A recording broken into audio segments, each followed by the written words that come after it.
This is the WealthAbility for CPAs show. Better clients, better practice, better life. Here's Tom Wheelwright. Welcome to the WealthAbility show for CPAs, where we're always discovering how to build better clients, a better practice, and a better life. Hi, this is Tom Wheelwright, your host, founder, and CEO of the WealthAbility Network. So let's face it, folks, most CPAs are average. I guess by definition, most of anybody's average, but most CPAs are average. I'm afraid that a lot of CPAs are beyond average, they're mediocre. But rather than going to that, here's the thing. If we're an average CPA, okay, and that's okay for a lot of people, not okay if you're part of the WealthAbility Network, but okay, if you want to be average, that's one thing. But I find that most CPAs don't really want to be average. They want to be excellent. And so we have a very special show today. You're going to want to listen to this multiple times, watch this multiple times, because what you're going to find out is how do you go from average to excellent? So we're not talking about going from good to great. We're talking about going from average to excellent. And we have a very special guest, Zack Friedman. Zack is the best-selling author of The Lemonade Life. And Zack, it is great to have you on the WealthAbility show for CPAs. Thank you for joining us. Tom, it's great to be here. So, okay, Zack, so let's just start with you. All right. So you've got this amazing resume. Tell us, just give us a minute of why you talk about the Lemonade Life and what it is that you hope to change and help people change in their lives. Absolutely, Tom. So the Lemonade Life essentially is about every day, all of us, whether we have a lot of money, a little money, regardless of what we do for a living, where we come from, I truly believe that everyone has a shot at greatness. And so every day we're all choosing to live one of two lives, the lemon life or the lemonade life. And the lemon life, 99% of people are stuck there, not necessarily because they want to be, just because reality is they're stuck there. And the lemon life is built on a few things. It's built on pretending, it's built on settling, and it's built on chasing. And because 99% of people are there, they all kind of interact with each other and they all kind of reinforce those limitations and boundaries. And so they're stuck living this lemon life. But there's a better life, and it's a life that essentially is an exclusive club, but everybody has access to it. And it's called the Lemonade Life. And the Lemonade Life is built on two things. It's built on purpose and possibility. Purpose is the underlying reason why you do what you do. It's the reason you get up every single morning, right? It's the why in your life. And possibility is endless opportunity. And when you marry purpose and possibility and you do it through action, that's how you transition from being stuck in a lemon life and moving towards a lemonade life. Okay, so this is really interesting, Zack. So I kid you not, just less than a week ago, I'm teaching a class for CPAs, and we are talking about the why. Okay, so we're talking about that purpose. So if you would, let's start with, what does that even mean? The why or the purpose. I mean, how do you distill that down? Please, for an accountant, okay, how do you distill that down? What is the why? In other words, and how do you discover that why? So most people are focused naturally, right? I think it's human nature on the what and the how. So what I mean by that is we're focused on what we want to achieve and how we want to do it, right? We want to run a marathon. And so we say, in order to do that, we have to practice. We have to run a little each week and then more and more and more and more until we can run 26 miles. The why is the underlying reason why you're running that marathon. Right? What's motivating you to do it? Is it personal accolade? Is it raising money for an important charity? Is it because you want to prove it to yourself? Is it because you want to prove it to others who said you can never run more than 15 feet? It's understanding who you are as a person and connecting every single thought and action that you have to some purpose, some reason behind the actions that you take. It's an enormously difficult task. It's not just as simple as saying, okay, my purpose is. We need to actually take time to reflect on it, right? And it's not something that will come immediately. But one exercise I like, which sounds very simple in practice, but it's not. It's not just you and I sitting right here and coming up with, okay, this is our purpose. I do this for X, Y, and Z. Take some time, 30 minutes to start, be alone in a room, take out a piece of paper or even on your phone and just write down 3 words. My purpose is. And you're really trying to get to, again, the reasoning, like what motivates you, what's intrinsically inside of you that gets you excited every single morning to get up. Are you excited to get up every morning? Maybe you're not. Maybe you're a CPA, but maybe you don't really want to be a CPA. Maybe mom and dad wanted you to be a CPA, or that's what your friends were doing in college and you thought it was a good thing to do. Like, are you actually motivated every single day that you wake up and excited to go to work? I mean, that's a question I think fundamentally we tend to just like gloss over because a lot of people are unhappy in their work. But why do you get up every morning? Do you love serving clients? Do you love coming up with, being creative, or are there other reasons why you do? I'm going to ask you this. I'm going to interrupt you because I want to ask you this question. You go, okay, do you love serving clients? What is it? What about the why behind the why? Okay. Absolutely. To me, there's a level deeper Correct. in this, Correct. and you got to it a little bit, I think, when you said, do I want to run the marathon? Because everybody always told me I couldn't run 15 feet, or they said, you can't run. They told you can't do something. Okay. And then even then I'd go, why do you care if somebody tells you can't do something? So there's actually seems to me like this is a bit of an onion problem, right? It absolutely is an onion problem. And when I said to start out with those 3 words, what you'll find during that exercise, again, starting with 30 minutes, and you can go as long as you want or doing it on different days, is really exactly what you said, Tom, is getting to the why behind the why. So you might say, my purpose is, I want to prove to others that I can actually run. Well, okay, well, why do you want to do that? Okay, because, when I was growing up, people said I couldn't achieve anything. Well, why did they say that? What does that mean about you? What can you learn about yourself? And I think the more that you're willing to be vulnerable, the more you're willing to be self-reflective, you really get to a point of what really drives you as a human being. And you get to a much deeper level. And I think the people who can achieve that, again, it's not easy to do. They tend to connect, again, that purpose and possibility. So all of us can aim for goals or try to achieve certain things that we don't have today, but that we want tomorrow. But until we really understand who we are as people, it's hard to actually get to that final finish line for most people. You make a good point because so I spent several years. One of my mentors is Robert Kiyosaki, Rich Dad Poor Dad, and he's actually a personal mentor. I mean, I'm very fortunate that I get to talk to him on a weekly basis. And what he's really, one of the things he's taught me is that business is about personal development. It's much more about personal development than it is about business development. And I think this is one of the struggles we have, particularly in the financial services professions. We think it's about numbers. We think it's about making money, when it's really about who are we and how we can connect with our clients and how do we connect with ourselves. I've got to tell you, I've been in this business for a very long time, and I can't tell you how many people I've met that they didn't even really know why they got up in the morning. I mean, they had to make money. They had to put food on the table. I'm going, why would you do this? To me, of course, life's a lot shorter for me now than it was 40 years ago.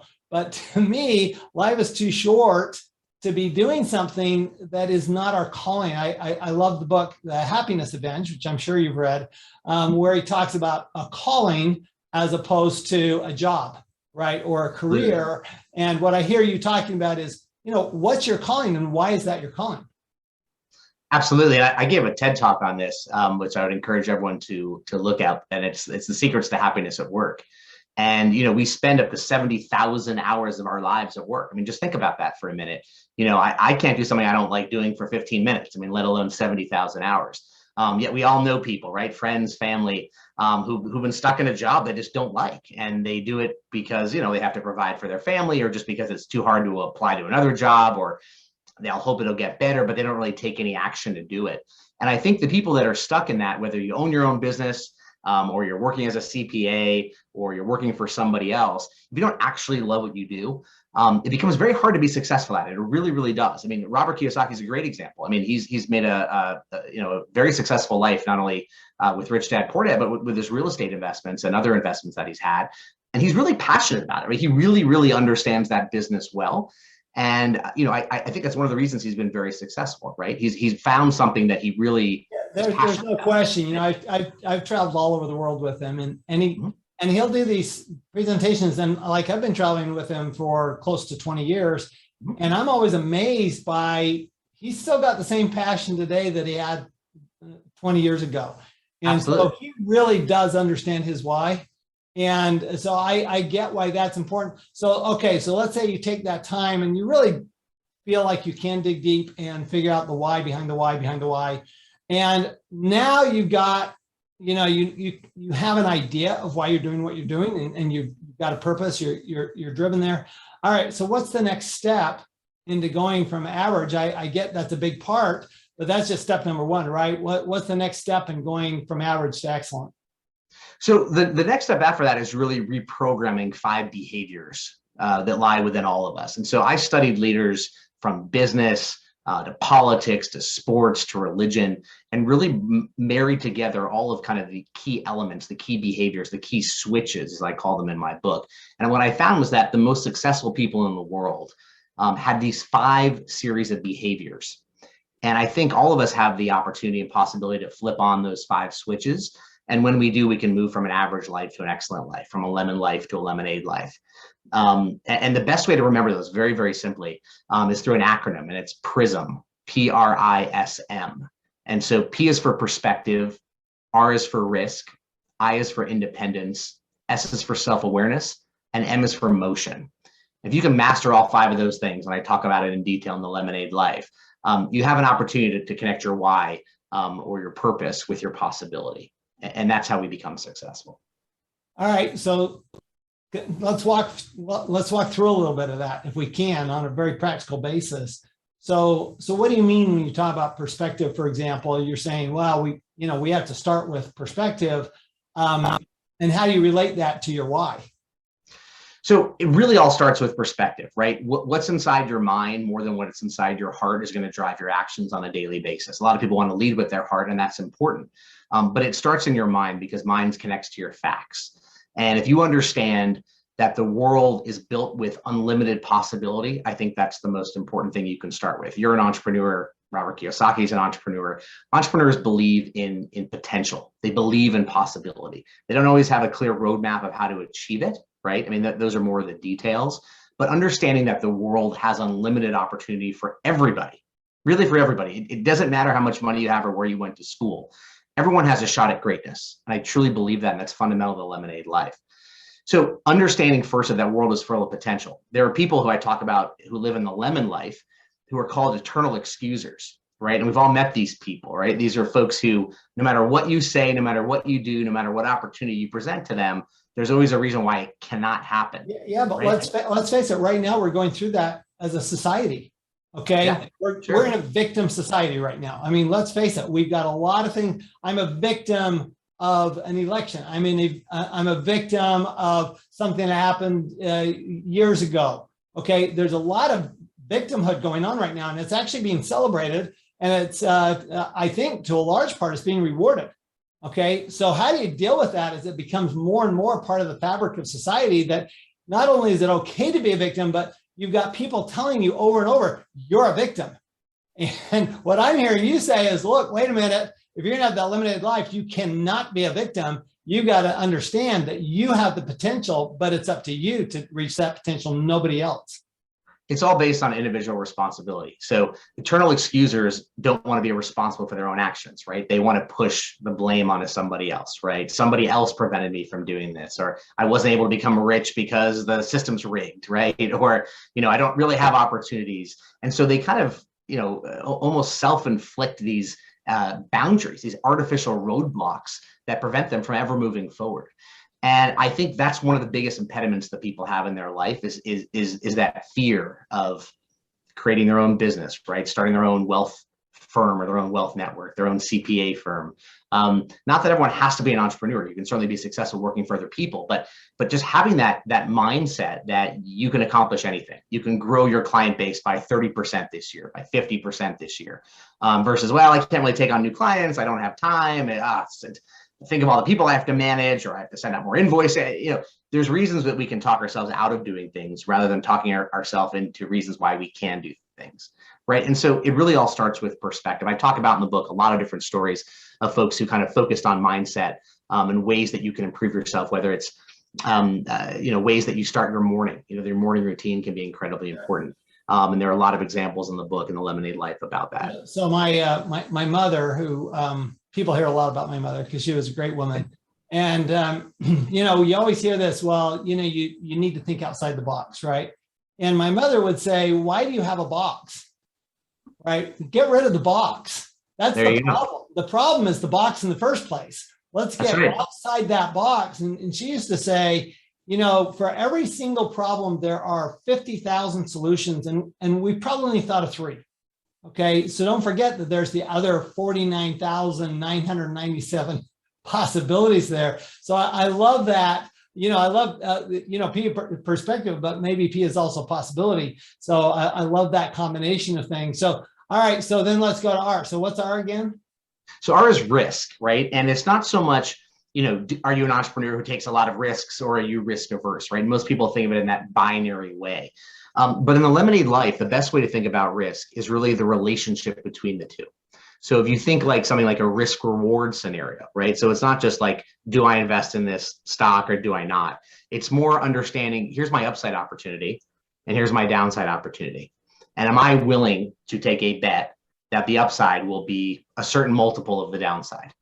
And so I think most people shy away from decisions because they're just inherently risk averse, right?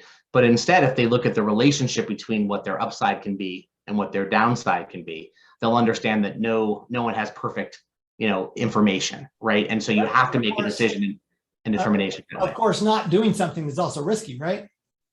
It can be, certainly. I mean, because if you're not in control, you keep talking, I love this. You keep talking about, you got to be in control of your life. You want personal responsibility. If you're not, then you're taking the risk that other people will be in control of your life, that other people will determine what goes on in your life. And to me, I don't know, to me, that's a much bigger risk. I learned that actually when I was in-house tax advisor for a big company. And the very first job I had when I was hired was to let half of my staff go. That was actually my very first responsibility. And it just like dawned on me going, wow, being an employee is a very risky proposition because these people hadn't done anything wrong. This was a forced reduction, right? So having a single client, if you took your financials as a business owner to the bank and they said, okay, so tell me what proportion of your income comes from each client. And you said, well, I have 1. Then they're even going to give you a loan. And yet somehow employees think that being an employee is a low risk proposition. To me, you've given up control. It's a high risk proposition, actually. It's an extraordinarily high risk proposition. So I love that you're including risk in, how do you make this life better? Because it's not just, it's not just looking at the risk of doing something. Isn't it also the risk of not doing something? Not doing something. Absolutely. And I think you said it perfectly, Tom, which is being an employee is traditionally thought as being very safe, right? The people who are supposedly risk averse. But for many people, being an employee is one of the riskiest things you can do because you have absolutely no control over your future. Well, right. Literally no control. You get a paycheck every week. I can have, as a business owner, I can have thousands of clients. If one fires me, it's not the end of the world. But boy, if that one client of mine as an employee fires me, I'm in the world of hurt. And a lot of people found that out in the last year and a half. So I think there's just this contemplation of risk. I think that's something it is something that we actually control. I think we control risk a lot more than we think. I think in some cases we control it less, in some cases we can control it more. So we got to include risk, perspective. So what's I? I is independence. And most people, whether they realize it or not, are dependent on either an idea or other people. And not because they necessarily believe in the other people or they believe in the idea, but it's just kind of the way that they've been conditioned, right? It's kind of that thing we talked about in the beginning of like your why. And a lot of people are either dependent on a job, right, but don't realize how much risk they're taking, or they follow the troops because that's where everyone seems to be marching. But the folks who really take the time, to walk an independent path, so that it could be an entrepreneur who takes a risk that others don't see, or they may be willing to bet it all because they think, they can stand alone. They don't care what other people think about them. When you lift up that weight from your shoulders and you're willing to kind of stand out and say, you know what, I actually disagree with everybody. This is a complete minority opinion. I know 99 out of 100 people think I don't know what I'm talking about, but this is what I believe. Those are the people who tend to get ahead. They're not necessarily always right, just because you have a counterintuitive a narrative that's different, that you're necessarily the right one. But the people who can walk an independent path and they think freely and independently for themselves are the ones who have courage to stand up and challenge the status quo, are the ones who get ahead. No, I like that. And, certainly Robert Kiyosaki would be a perfect example of that, right? Here's somebody who has bucked the trends ever since he started. And and I can honestly tell you, I don't think he cares what other people think. He is truly independent because he goes, look, why would I want to depend on somebody else?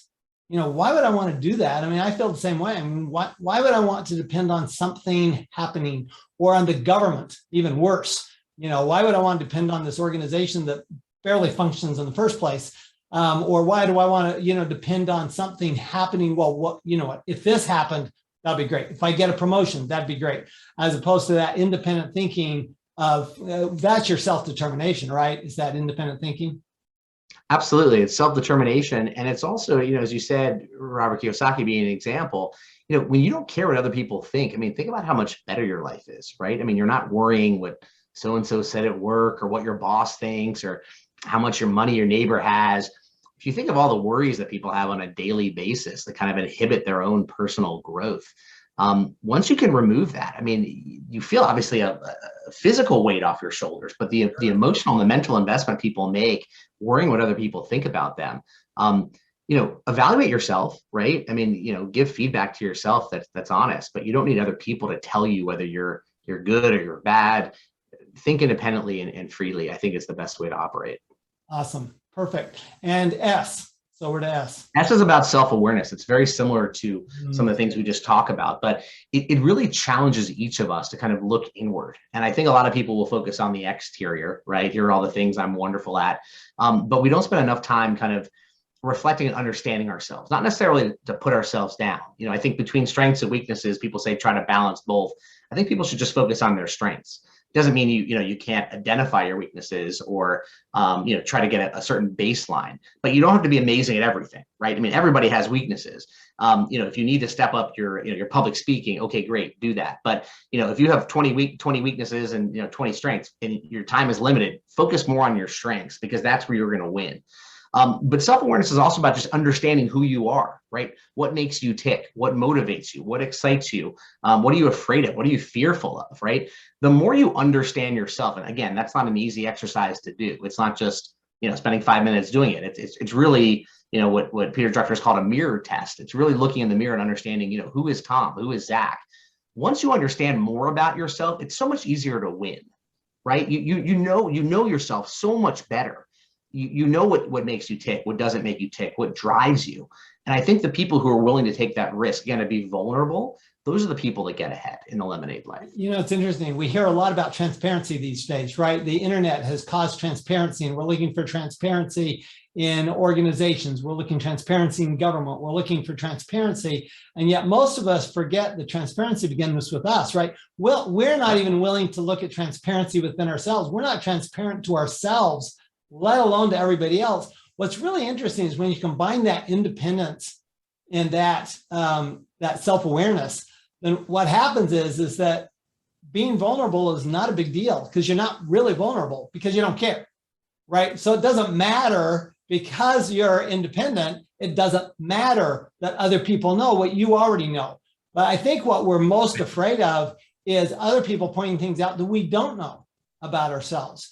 And it's that risk, frankly, it's that risk of somebody finding, pointing out the spinach in between our teeth, right? Or the dandruff on our shoulder that we haven't seen. It's that kind of risk that I think we tend to be scared of. And if we're truly self-aware, it seems like that kind of, that goes away. I mean, then it's okay to be transparent. Absolutely. If you're transparent with yourself, you wouldn't care what other people think, right? In the examples that you gave, and you can beat them to the punch, right? When you have more confidence to understand who you are, it's irrelevant what other people are pointing out in your flaws, because you don't have to worry about being vulnerable, because as you said, it doesn't really exist. In sales training, one of the things we always learn in sales training, I know it's odd that a CPA got sales training, but I spent 20 years getting sales training. is that what you really want to do is you want to put out the objection before it's ever raised, right? And that's that transparency. Well, you may be worried about this. Oh, it's not just me that's worried about it. Yeah. And here's how we've dealt with that. So once that transparency goes out, once we see it in ourselves, it's a lot easier to solve. And frankly, it's a lot easier. You don't have to explain yourself. I love that about this self-awareness is once you get there, not a lot to explain. That's right. You've got it. All right. So what's the M? M is all about motion. And so, we can talk all day about the first 4 switches, but until you actually do the work, right? There's no shortcuts to greatness. You have to do the work if you want to get from the lemon life to the lemonade life.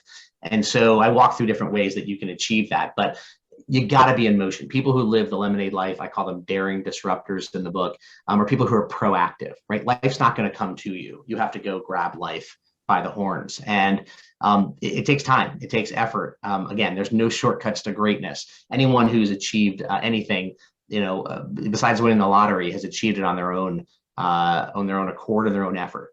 And that's from every entrepreneur to folks who've excelled working for somebody else. And without that hard work and that investment, it's very hard to come by success, however you define it. I love that. And I really love, Zach, that really the first 4 of those steps are all about be, who are you, right? And it's on the last step that's do. And you can't not do it, right? You got to do all that stuff. Unfortunately, I think most of the books we read, most of the people we listen to, they are all about the do, right? And they say, well, you do this, you do that, right? These are the how-to books, right? As opposed to how to be books. And it seems to me like the Lemonade Life, this is a how to be book. And then you do it. But until we know who we are, until we have that why, until we've got that transparency, we've assessed risk, we're independent, et cetera. To me, none of the do matters. Okay, because we're just going to be treading water. Absolutely. And again, the first four steps, as easy as they are, also take work, right? It takes a lot of work and courage to go through perspective and think about risk and independence, self-awareness, right? Those are exercises, which I talk about in the book, in ways that you can do it. But again, you have to do the work, and it's incumbent upon each person to do it. And I talk about the Lemonade Life being the world's most exclusive club, but everyone has access to it, right? All of us can do this. We don't have to be stuck being an eternal excuser, or some of the other characters you meet in the book, like a steady settler or a change chaser, who are kind of, the last category being a fake entrepreneur, someone who's always chasing the bright, shiny objects rather than creating them, or actually doing the work to see it through to an exit. But yes, it's all about the work and kind of understanding who you are, and that's at the heart of the Lemonade Life, as is happiness, as you talked about earlier. I love that. Thank you, Zach. So final words. If you gave us just what would be, outside of reading the book, what would be the first thing? What's the first thing people ought to do if they're really looking at going from average to excellent? What's like the first 1 or 2 things that you would have them do?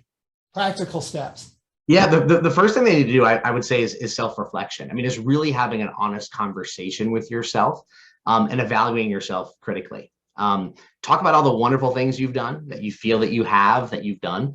Talk about the things you'd like to have in life, right? I mean, don't be shy, and try to make them as specific as possible. I think when you articulate specifically what you want, not just I want to be rich, but I want to live in this house that has this many bedrooms on this street in this city. Here's the address. Here's what the color of the house. Here's what the interior looks like. The more you can be specific about the goals that you have, the better.